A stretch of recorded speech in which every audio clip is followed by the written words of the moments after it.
Hello busy minds, welcome back to psychology talks with Anvitha. Last వీడియోలో మనం ఎలాంటి situation స్ట్రెస్ఫుల్గా ఉందో తెలుసుకున్నాం కదా. ఈ వీడియోలో స్ట్రెస్ వచ్చినప్పుడు మన బాడీ ఎలా రెస్పాండ్ అవుతుందో చూద్దాం.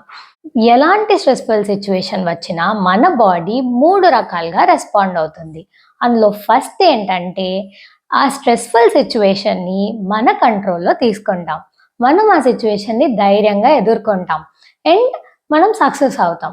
దీన్నే ఫైట్ రెస్పాన్స్ అంటారు. సో బేసికల్లీ మనం ఆ సిచ్యువేషన్తో ఫైట్ చేస్తున్నట్టు. ఫర్ ఎగ్జాంపుల్, రేపు ఎగ్జామ్ ఉంది, సిలబస్ మొత్తం చదవలేదు, నైట్ అవుట్ అంతా చేసి మొత్తం సిలబస్ కంప్లీట్ చేసి మనం ఎగ్జామ్ రాస్తాం కదా. మీలో ఎంతమంది 1 నైట్ బ్యాటింగ్ చేశారు నాకు కామెంట్లో చెప్పండి. అండ్ ద నెక్స్ట్ వన్ ఏంటంటే ఫ్లైట్ రెస్పాన్స్. అంటే ఈ సిచ్యువేషన్ మనకి డిఫికల్ట్ గాను డేంజర్ గాను అనిపిస్తుంది. హ్యాండిల్ చేయడానికి మన దగ్గర మనీ, సపోర్ట్, టైం, స్కిల్ ఇవేమీ లేదు అనిపిస్తుంది.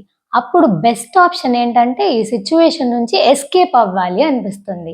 దీన్నే ఫ్లైట్ రెస్పాన్స్ అంటారు. For example, Sunday special lunch కోసం రెసిపీస్ యూట్యూబ్లో చూసాక అబ్బా ఇవన్నీ ఎవరు చేస్తారులే, జొమాటో చేసుకుందాం అనుకుంటాం కదా.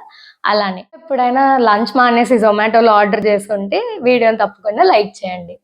అండ్ థర్డ్ రెస్పాన్స్ ఏంటంటే, ఇలాంటి సిచ్యువేషన్ని మనం ఎదుర్కోలేము అలా అని చెప్పి వదిలేయలేము.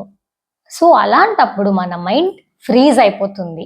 దీన్నే ఫ్రీజ్ రెస్పాన్స్ అంటారు. ఫర్ ఎగ్జాంపుల్, ఏదన్నా జాబ్ ఇంటర్వ్యూలో మనకు తెలియని క్వశ్చన్స్ అడగడం స్టార్ట్ చేస్తే మన మైండ్ బ్లాంక్ అయిపోతుంది, బాడీ స్టిల్ అయిపోతుంది, మనం ఫ్రీజ్ అయిపోతాం. దీన్నే ఫ్రీజ్ రెస్పాన్స్ అంటారు. సో మనకేమైనా సిచ్యువేషన్ వస్తే ఏం చేస్తాం? ఒకటి ఎదుర్కొంటాం, లేకపోతే వదిలేస్తాం, లేకపోతే ఆగిపోతాం. దీన్నే fight, flight and freeze response అని అంటారు. చూసారుగా, ఎలాంటి స్ట్రెస్ వచ్చినా మన బాడీ మాత్రం ఈ 3 రెస్పాన్సెస్ వాటికి తగ్గట్టు ఇస్తూ ఉంటుంది. ఒకవేళ మన బాడీ ఎలాంటి రెస్పాన్స్ ఇచ్చినా స్ట్రెస్ మేనేజ్ చేయకపోతే నెగిటివ్ ఎఫెక్ట్స్ అనేది పక్కా వస్తుంది. ఆ నెగిటివ్ ఎఫెక్ట్స్ వల్ల మనం చాలా ఇబ్బంది పడతాం. అసలు స్ట్రెస్ వల్ల ఎలాంటి నెగిటివ్ ఎఫెక్ట్స్ వస్తాయో నెక్స్ట్ వీడియోలో డిస్కస్ చేసుకుందాం. Don't forget to like, share, comment and subscribe to my channel. See you in the next episode. Bye bye.